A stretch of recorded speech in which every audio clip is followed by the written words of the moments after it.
అవటానికి మొన్నటి దినాన కాల్ చేసి అనగా ఫోన్ చేసి నన్ను ఆహ్వానించినటువంటి మాలకొండయ్య గారు అనగా అబ్రహాం పాస్టర్ గారికి ప్రత్యేకమైన వందనాలు, వారి కుటుంబానికి వందనాలు తెలియజేస్తున్నాను. అదేవిధంగా మరి ఈ కార్యక్రమంలో గొప్ప దైవ సేవకులు, అనుభవజ్ఞులు, దేవుని చేతిలో బలంగా వాడబడుతున్నటువంటి దైవ సేవకులు ఇక్కడ ఉన్నప్పటికీ నాకు ఈ అవకాశాన్ని మరి ఇవ్వడం జరిగింది. పాస్టర్ గారికి, మామయ్య గారికి ప్రత్యేకమైనటువంటి వందనాలు, సల్మాన్ పాస్టర్ గారికి, అదేవిధంగా బాలు గారికి, అదేవిధంగా పాస్టర్ బుజ్జి గారికి, ఇక్కడ చేరి వచ్చిన మీ అందరికీ ప్రభు అయిన యేసుక్రీస్తు నామమున వందనాలు తెలియచేస్తూ ఉన్నాను. ఆ సమయాన్ని చూస్తూ అలా హరిబరి కావద్దండి, తప్పకుండా నాకు అర్ధగంట ఇచ్చారు, అనగా 30 నిమిషాలు. ఖచ్చితంగా ఇప్పుడు టైం వచ్చి 12:30, 1 గంటలోపు ఒక 3 నిమిషాలు యువతలకే నేను ముగిస్తానని తెలియచేస్తూ ఉన్నాను. కాబట్టి మీరు శ్రద్ధగా దేవుని మాటలు వినాలని కోరుతూ ఉన్నాను. రైట్, మంచిది. పరిశుద్ధాత్మ దేవుడు మనతో మాట్లాడుతున్నటువంటి ప్రతి మాట జుంటె తేనె ధారల కన్నా మధురమైనటువంటి మాటలు. ఈ మాటల ద్వారా మనం బలపరచబడతాం, ఈ మాటల ద్వారా మనం ఆదరించబడతాం, ఈ మాటల ద్వారా మన జీవితాలు మార్పు చెందుతాయి. కాబట్టి దేవుని వాక్యం బోధిస్తూ ఉండగా దైవ సేవకులు, అది నేనైనా కావచ్చు, ఎవరైనా కావచ్చు, వాక్యాన్ని బోధిస్తున్నప్పుడు శ్రద్ధగా వినాలి అని దేవుని యొక్క దాసునిగా మరలా మీకు తెలియచేస్తూ ఉన్నాను. ఒక వాక్యాన్ని మనం చదువుకుందాం. లూకాసు వార్త 13వ అధ్యాయము. లూకాసు వార్త 13వ అధ్యాయము మొదటి నుండి కొన్ని మాటలు మనం చూద్దాం. పిలాతు గలిలయులైన కొందరి రక్తము వారి బలులతో కలిపి ఉండెను. ఆ కాలమున అక్కడున్న కొందరు ఆ సంగతి యేసుతో చెప్పగా ఆయన వారితో ఇట్లనెను, ఈ గలిలయులు అట్టి హింసలు పొందినందున వారు గలిలయలో అందరికంటే పాపులని మీరు తలంచుచున్నారా? కారని మీతో చెప్పుచున్నాను. మీరు మారు మనస్సు పొందని ఎడల మీరును అలాగే నశింతురు. ప్రార్థన చేసుకొని వాక్య ధ్యానంలోనికి మనం వెళదాం. కృపా కనికర సంపన్నుడా, జీవాధిపతి నాయన, మీకు వందనాలు అయ్యా. మీ పక్షాన మీ సేవకునిగా, మీ దీన దాసునిగా నిలబడి ఉన్నాను అయ్యా. మీ ఆత్మ సహాయము, మీ ఆత్మ జ్ఞానము మీ సేవకునికి అందించి, మీ మాటల చేత మీ సేవకుని నోటిని నింపి వినువారికి క్షేమము, ఆశీర్వాదము, కుటుంబానికి ఆదరణ దయచేయాలని యేసు క్రీస్తు నామం పేరిట వేడుచున్నాము మా ప్రియమైన తండ్రి, ఆమెన్. ప్రియ దేవుని సంఘమ, ఈరోజు మనమందరము ఇక్కడ సజీవులముగా కూర్చొని ఉన్నాం. అయితే ఒక 100 సంవత్సరాల తర్వాత మరి ఒక కొత్త తరం వస్తుంది. ఇక్కడ ఉన్నటువంటి వారు ఎవరు ఉండరు. ఈ లోకాన్ని ఆయా కాలాలలో చాలామంది ముగించుకొని వెళ్ళిపోతూ ఉన్నారు. మన కన్నుల ముందు ఎందరో తమ జీవితాలను ముగించుకొని వెళ్ళిపోతూ ఉండగా మనము చూస్తూనే వస్తూ ఉన్నాం. అదేవిధంగా అదే క్రమంలో మద్దిమాల శేషమ్మ గారు మరి ఇక్కడ ఉన్నటువంటి ఆ కుటుంబంలో వస్తూ పోతూ ఉన్నప్పుడు కనిపించేది ఇక కనిపించదు, ఫోటోలో మాత్రమే మనము చూస్తాము అన్నారు. దేవుడు ఎందుకు ఈ మరణాన్ని అలౌ చేశాడు, ఎందుకు అని మనము ప్రశ్న వేసుకోగలిగితే బైబిల్ గ్రంథం దానికి చాలా స్పష్టంగా తెలియచేస్తూ ఉంది. మనుషుడు ఇదిగో దేవుడు చెప్పినటువంటి మాట వినకుండా దేవుని మాటను ఎప్పుడైతే ధిక్కరించి చేయవద్దన్న పని చేశాడో అప్పుడు ముందుగానే దేవుడు చెప్పాడు ఆదాముతో, ఆదామా ఇదిగో ఈ తోట చెట్లన్నీ ఫలాలు ఉన్నాయి కదా, వీటన్నిటిని నువ్వు తిను, అయితే తినకూడనటువంటి చెట్టు ఫలము ఇదిగో ఫలాని చెట్టు ఉంది, ఆ చెట్టును ముట్టావంటే నీవు చనిపోతావు అని చెప్పాడు. ఏదైతే చెయ్యకూడదని దేవుడు చెప్పాడో, ఏదైతే ముట్టకూడదని దేవుడు చెప్పాడో అది చేసిన తరువాత మరణం అనేది అందరికీ సంప్రాప్తమైంది. ఆది మానవుడైన ఆదాము సంతానము గుండా మనం ఈ భూమి మీదకు వచ్చాము. వచ్చినటువంటి మనము ఆదాము అకౌంట్లో పడినటువంటి ఆ మరణము మనందరికీ వచ్చింది. నా ప్రియ దేవుని బిడ్డలారా, ఆదామును దేవుడు చనిపోతావని చెప్పాడు కానీ ఇమ్మీడియట్గా ఆయన చనిపోలేదు. ఆయన 930 సంవత్సరాలు బ్రతికినట్లుగా పరిశుద్ధ బైబిల్ గ్రంథములో తెలియచేస్తూ ఉంది. అంటే అర్థం ఏంటి అంటే, మరణము అనగా అర్థం ఏంటంటే దేవునికి ఎడబాటవడం. ఇది మరణము, ఇది ఆత్మీయ మరణం. ఈ మరణమును దేవుడు తొలగించడానికి ప్రభు అయిన యేసుక్రీస్తును పంపించాడు. ఆయన మనందరి పాపశాపముల నిమిత్తమై ఆయన కలువరి శిలువలో బలి అయ్యాడు. ఆ మరణము నుంచి ఇక మనం భయపడాల్సినటువంటి అవసరం లేదు. ఎందుకంటే దేవునితో ఎడబాటుతో ఉన్నటువంటి ఈ మానవ సంబంధాలను దేవుడు ఏం చేశాడంటే ప్రభు అయిన యేసుక్రీస్తు ద్వారా ఆయన కలిపాడు. ఆయన ఎవరైతే రక్షకునిగా, స్వరక్షకునిగా, దేవుడిగా అంగీకరిస్తారో, ఇదిగో దేవునికి ఎడబాటయ్యేటువంటి ఆ మరణాన్ని గురించి చింతపడవలసిన అవసరము లేదు ఏమాత్రమైనటువంటి విషయాన్ని నేను మీకు తెలియచేస్తూ ఉన్నాను. అయితే సార్వత్రిక మరణం అందరికీ వస్తుంది. శారీరక మరణం ఇది భక్తిహీనుడికి వస్తుంది, భక్తిపరునికి వస్తుంది, ప్రార్థనాపరుడికి వస్తుంది, గొప్ప గొప్ప దైవ సేవకులకును వస్తుంది, తెల్లవాడికి వస్తుంది, నల్లవాడికి వస్తుంది, ఏ దేశంలో పుట్టిన వస్తుంది, ఏ ప్రాంతంలో పుట్టిన వస్తుంది, ఎంత ఎక్సర్సైజ్ చేసినా వస్తుంది, ఎంత మంచి పౌష్టిక ఆహారం నువ్వు తిన్నా వస్తుంది, తినకపోయినా వస్తుంది. కాబట్టి నా ప్రియ దేవుని బిడ్డలారా, అందరూ మరణానికి అతీతులైనటువంటి వారు ఎవరునూ లేరు. అందరూ మరణించవలసిందే. శారీరక మరణం అనేది అందరికీ ఉన్నది అనేటువంటి విషయాన్ని నేను మీకు తెలియచేస్తూ ఉన్నాను. హల్లెలూయా. ఈ మరణము నుంచి తప్పించడానికి దేవుడు రాలేదు. ఈ మరణము నుంచి తప్పించడానికి ప్రభువైన యేసుక్రీస్తు వారు సిలువలో మరణించలేదు. అయితే ఆది మానవుడైన ఆదాము చేసినటువంటి ఆ పాపాన్ని బట్టి దేవునికి ఎప్పుడైతే ఎడమైపోయాడో, దేవునికి ఎప్పుడైతే దేవునితో సంబంధాలు తెగిపోయాయో, ఆ సంబంధాన్ని పోడ్చడానికి రక్షకుడైన యేసుక్రీస్తు వారు కలువరి సిలువకు దిగి వచ్చి మనందరి కొరకు ప్రాణం పెట్టాడు. దేవునికి స్తోత్రము కలుగునుగాక. హల్లెలూయా. ఈ మాటలు మీరు మనస్సులో ఉంచుకోవాలని ప్రేమతో మీకు తెలియచేస్తూ ఉన్నాను. అయితే కొన్ని మాటలు జస్ట్ ప్రిలిమినరీ ఇన్ఫర్మేషన్గా నేను మీకు తెలియచేయాలని ఆశిస్తూ ఉన్నాను. ఏంటయ్యా ఆ మాటలని మనము చూడగలిగితే, మరణం చాలామంది వెళ్ళిపోతున్నారు కదా మనకంటే ముందు. అసలు ఎందుకు వెళ్ళిపోతూ ఉన్నారు అనేది ఈ సందర్భంగా మనము చూద్దాం. ఒక 2-3 మాటలు నేను మీకు తెలియచేసి సందేశాన్ని ముగిస్తాను. నా ప్రియ దేవుని బిడ్డలారా, ఎందుకు అనేది మనకు మన మధ్యలో వస్తున్నటువంటి ప్రశ్నల మీద ప్రశ్నలు మనకు వస్తూ ఉంటాయి. అయితే ఎందుకు మనుషులు కొందరైతే తమ జీవితాలను ముగించుకొని దీర్ఘాయువు పొందుకొని వెళ్ళిపోతున్నటువంటి వారు ఉన్నారు. 70 లేక 80 సంవత్సరాలు మోషే గారి లెక్కల ప్రకారం.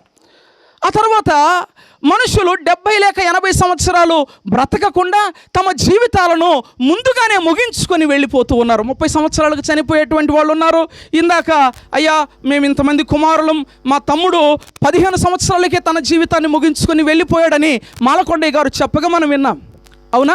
నా ప్రియ దేవుని బిడ్డలారా, ఎందుకు కొందరికి 30, కొందరికి 15, కొందరికి 70, కొందరికి 80, కొందరికి 90, కొందరికి 120 ఎందుకు ఇస్తూ ఉన్నాడు అని అంటే, పరిశుద్ధ బైబిల్ గ్రంథంలో పరిమాణము నీవు వారికి నియమించి ఉన్నావు. దేవుడు ఒక నియమాన్ని ఏర్పాటు చేశాడు.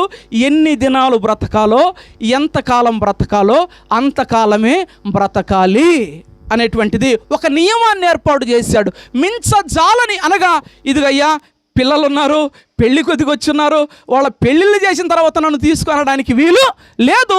ఆయన తన గ్రంథములో మనము ఎప్పుడు, ఏ క్షణమున, ఏ గంటలో, ఏ సెకండ్లో మనము ఈ లోకాన్ని విడవాలో అంతా కూడా తన గ్రంథములో ఆయన లిఖితపూర్వకంగా లిఖించి వేశాడు. దేవునికి స్తోత్రము కలుగునుగాక. అదే దావీదు భక్తుడు అంటాడు 139వ కీర్తన 16వ వచనం ప్రకారం మనము చూడగలిగితే, నేను పిండమునై ఉండగా నీ కన్నులు నన్ను చూచెను, నియమింపబడిన దినములలో ఒకటైనను కాకమునుపే నా దినములన్నీయు నీ గ్రంథములో లిఖితములాయను. అంటే తల్లి గర్భములోనికి ప్రవేశించబడినటువంటి ఆ రోజే, ఎప్పుడైతే నేను తల్లి గర్భములోనికి నేను ప్రవేశించానో ఆ రోజే నా దినములన్నీయు నా దేవుడు తన గ్రంథములో లిఖించి వేశాడు అన్నాడు. హల్లెలూయా.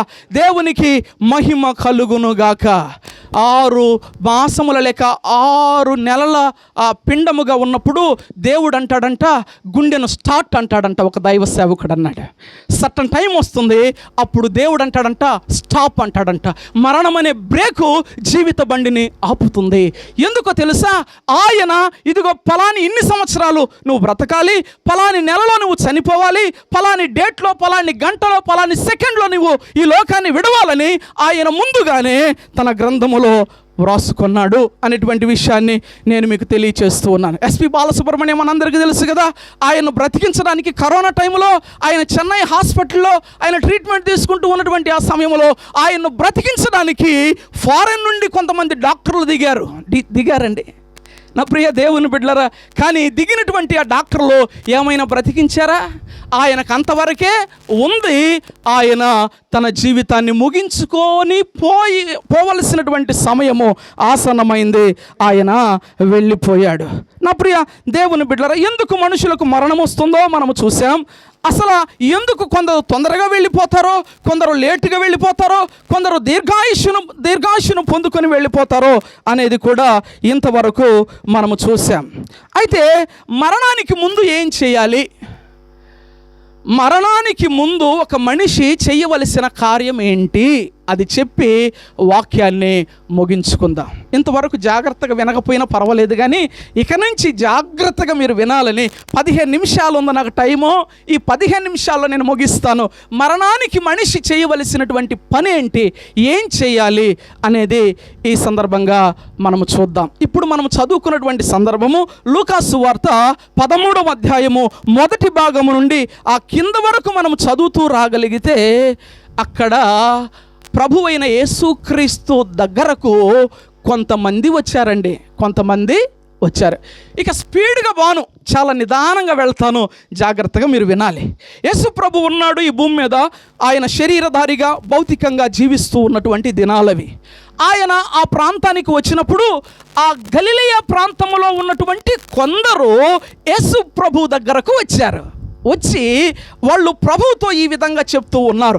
ఏం చెప్తూ ఉన్నారంటే, ప్రభువా, ఇదిగో ఇంతకాలానికి, ఇదిగో ఇప్పుడు మనం జీవిస్తున్నాం కదా, ఈ కాలానికి కొంతకాలానికి ముందు ఒక భయంకరమైనటువంటి, విషాదకరమైనటువంటి, బాధాకరమైనటువంటి, చాలా భయంకరమైనటువంటి కార్యము ఈ ప్రాంతంలో చోటు చేసుకుందయ్యా.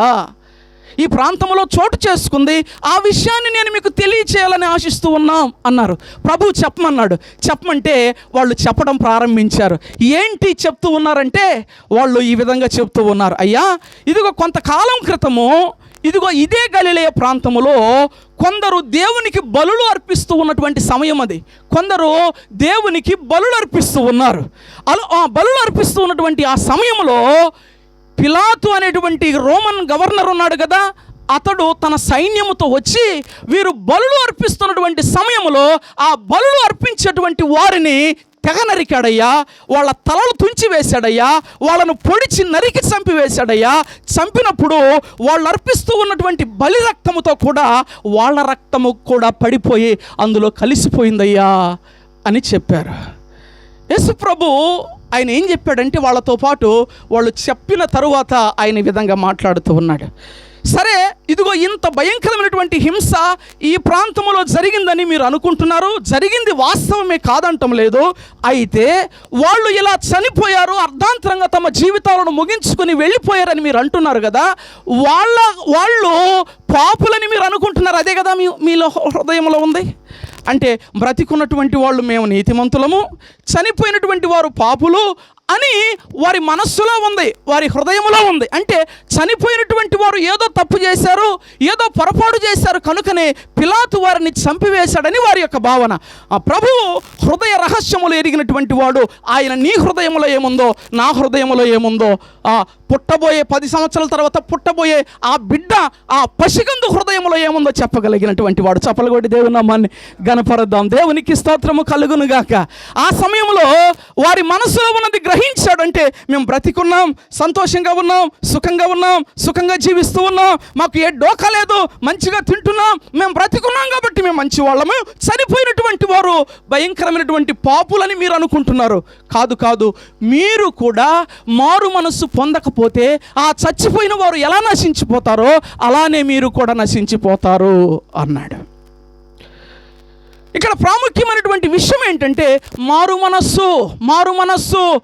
మనస్సు పొందండి అని మాట్లాడుతూ ఉన్నాడు. దేవునికి స్తోత్రము కలుగునుగాక. నా ప్రియ దేవుని బిడ్డలారా, ఆయన ఇంకొక ఆ విషయాన్ని తెలియజేస్తూ ఉన్నాడు.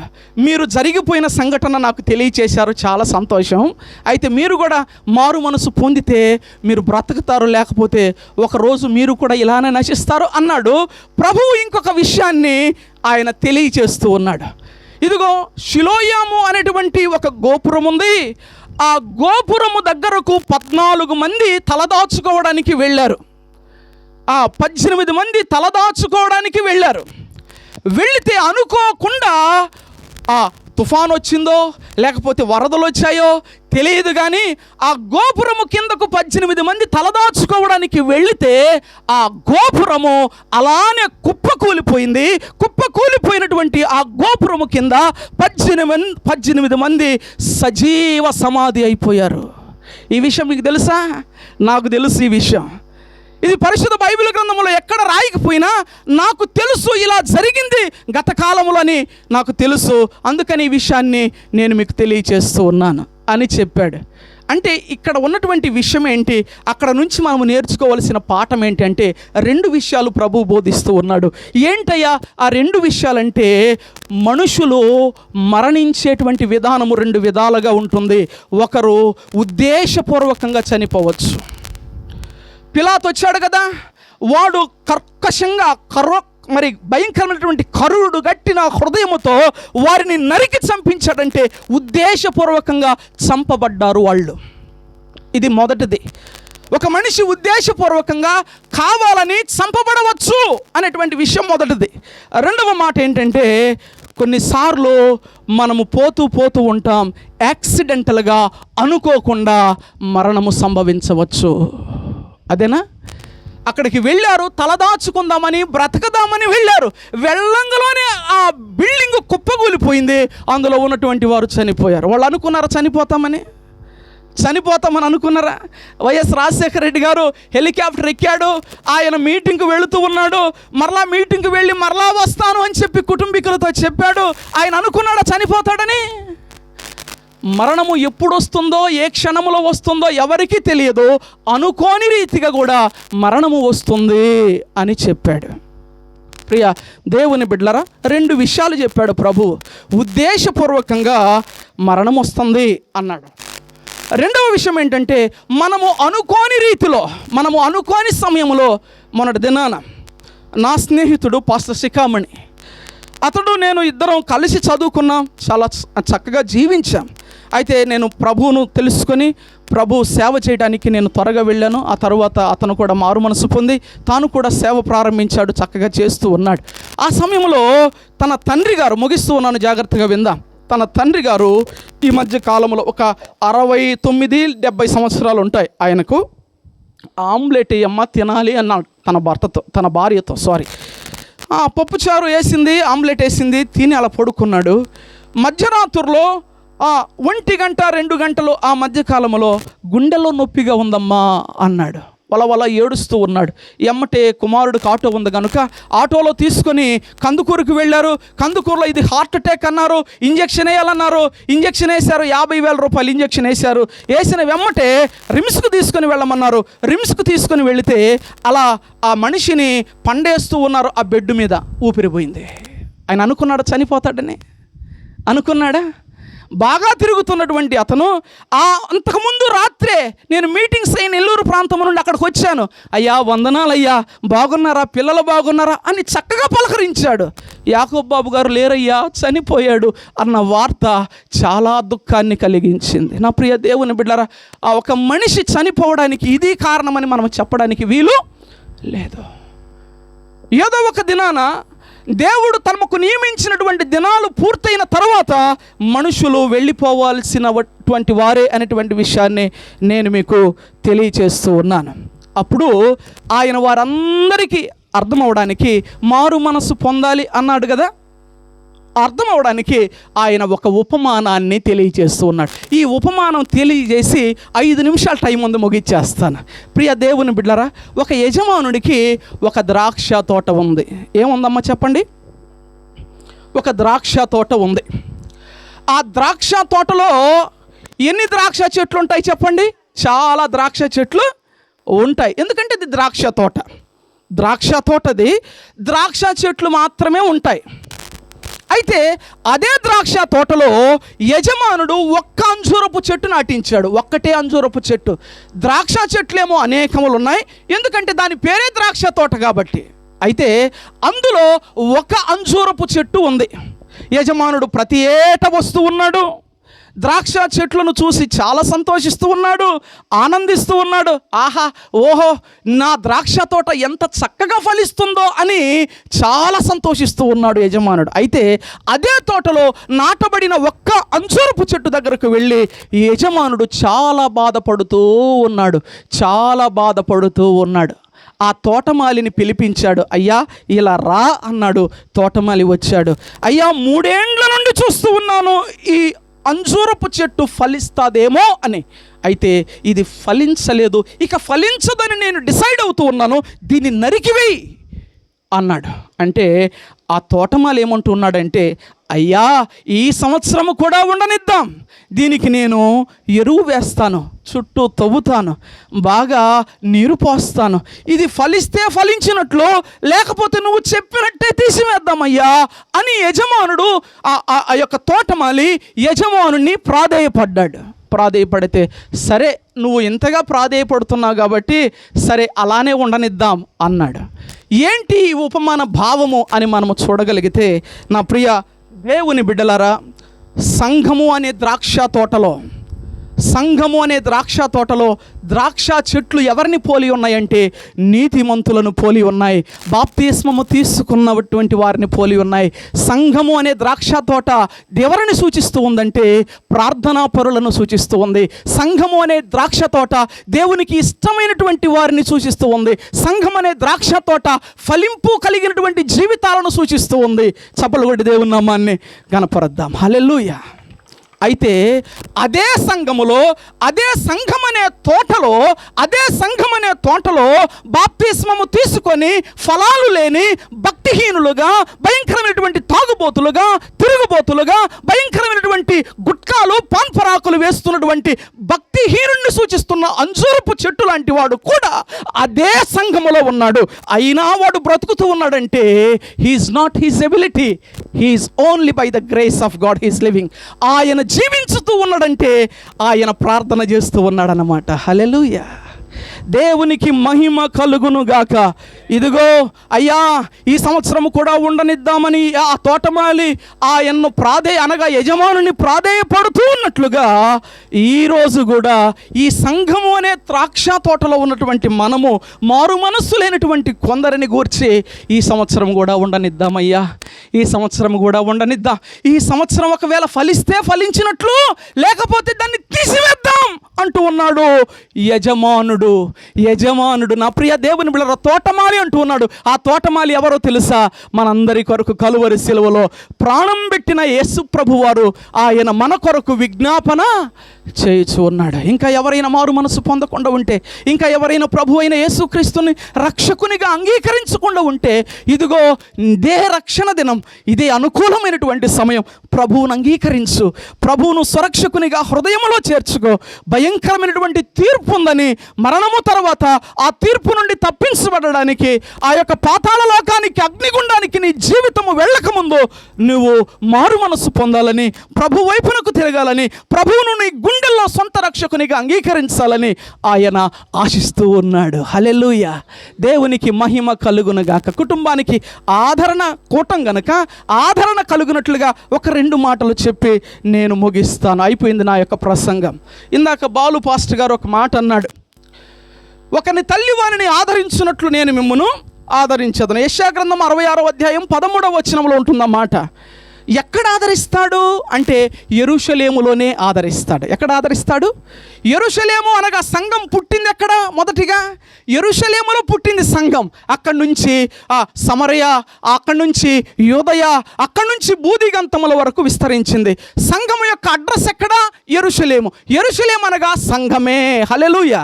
యెరూషలేము అనగా సంఘమే. అనగా సంఘములో ఒక వ్యక్తి ఆదరించబడతాడని నేను మీకు తెలియచేస్తూ ఉన్నాను. కనుకనే భర్త చనిపోయి 84 సంవత్సరాలు విధవరాలుగా ఉన్నటువంటి అన్న ఎక్కడుంది? యెరూషలేము సంఘములో ఆమె కన్నీటితో దేవుణ్ణి ప్రార్థన చేస్తూ ఉంది. విధవరాలుగా 84 సంవత్సరాలు ఆమె దేవుని మందిరములో గడుపుతూ ఉంది. కారణం ఏంటంటే అక్కడ ఆయన ఆమెకు ఆదరణ అనుగ్రహిస్తూ ఉన్నాడు. మనందరికీ తెలుసు, దావీదు గారి కుమారుడు చిన్న బిడ్డ చనిపోయాడు. చనిపోయిన విషయం మనందరికీ తెలుసు కదా.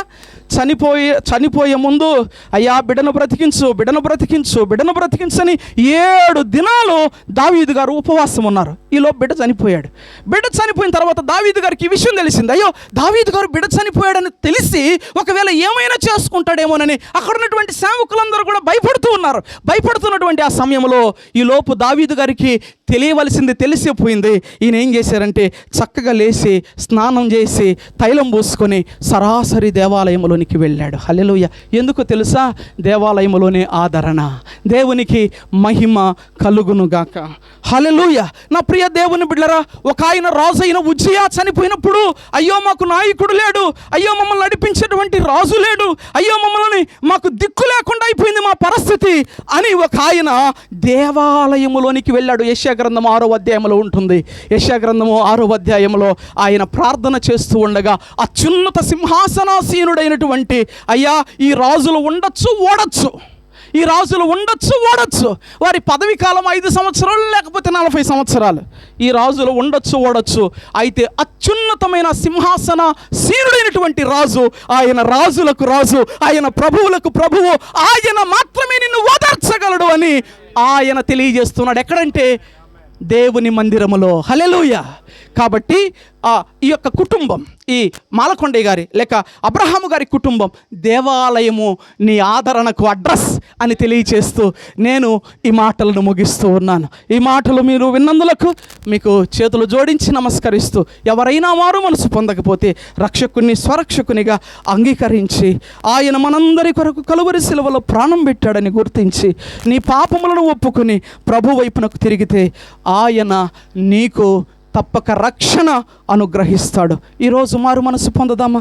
ప్రభువుకు మన జీవితాలను అప్పగిద్దామా? ఆయనకు మన జీవితాలను సమర్పించుకుందాం. ప్రార్థన చేద్దాం. దైవ సేవకులకు సమయం ఇచ్చినందుకు వందనాలు తెలియజేస్తూ ఈ మాటలు ముగిస్తూ ఉన్నాను.